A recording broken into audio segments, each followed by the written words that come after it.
They're too busy being involved in science, technology, engineering, and math.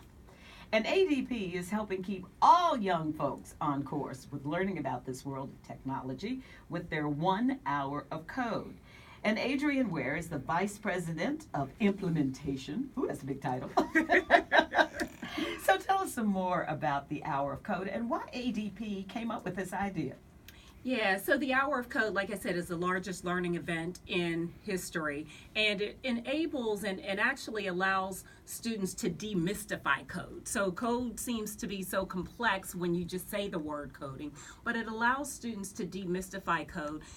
It's focused on girls and underrepresented minorities so that we can attract more in the fields of STEM. So as you know, Monica, if you look at the number of women in the STEM field, very low, in the low to mid 20s.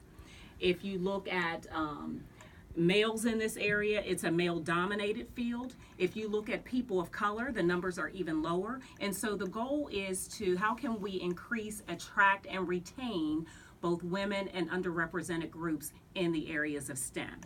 And so then your question, why ADP?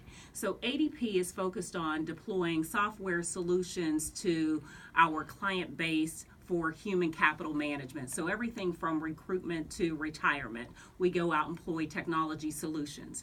And so our interest, of course, is attracting some students like we have here today from Bunch Middle School. And so the more we can get out and spend time with these students, again, demystifying code, the better we are able to attract these types of students. And so even during the break, we had a little bit of dialogue in terms of their interests, etc. And so our goal is at the end of the day to possibly hire one or two of these students. Now, what could this mean for the state of Georgia in the long run? Because a lot of times we lose students, and when I look at what's happening in the state of Georgia in terms of employment, it's all becoming technology oriented.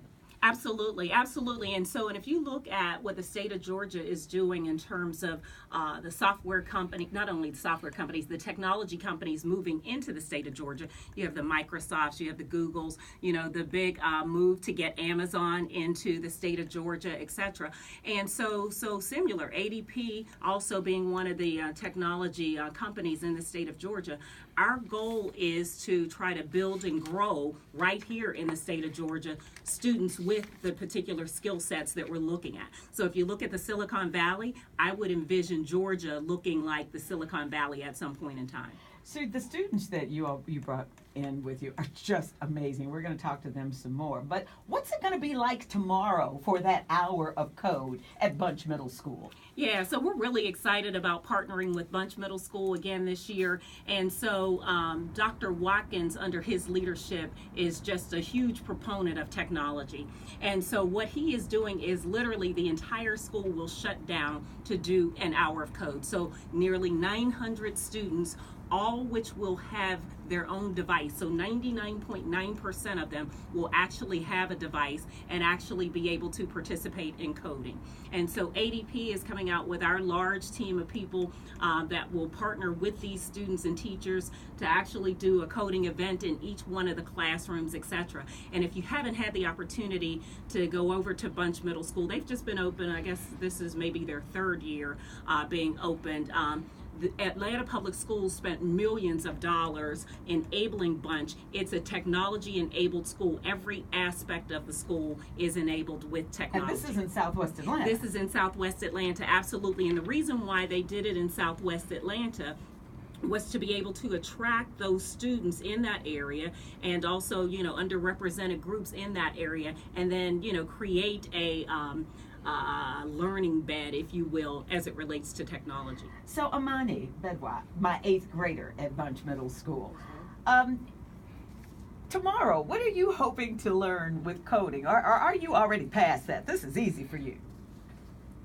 Well, I've done it already for 2 years, so I can say that I pretty much experienced the full program of the Hour of Code, but I would still like to participate in it for fun and just to review building the building blocks of code and doing programming. Well, I understand you have this love too for robots. Yes, ma'am. What are you going to do with robots? I plan to learn how to code and perfect coding skills. So, because without coding, you can't tell robots what to do. It's all about the coding, the programming, the different languages. And once you learn those, you can get a robot to do anything, whether it's assess climate change, temperatures, or work in factories, architecture work. They can almost do anything. Well, when we come back, I'm going to talk to Enam about how she's going to use her coding skills. And I've discovered she's already taking 9th grade math. Yeah, this young woman has got it together. I am so proud of these kids. You are listening to the new Kiss 104.1, today's R&B and throwbacks. And coming back, I'm going to do birthdays and more with my students from Ralph Bunche Middle School here on Kiss 104.1.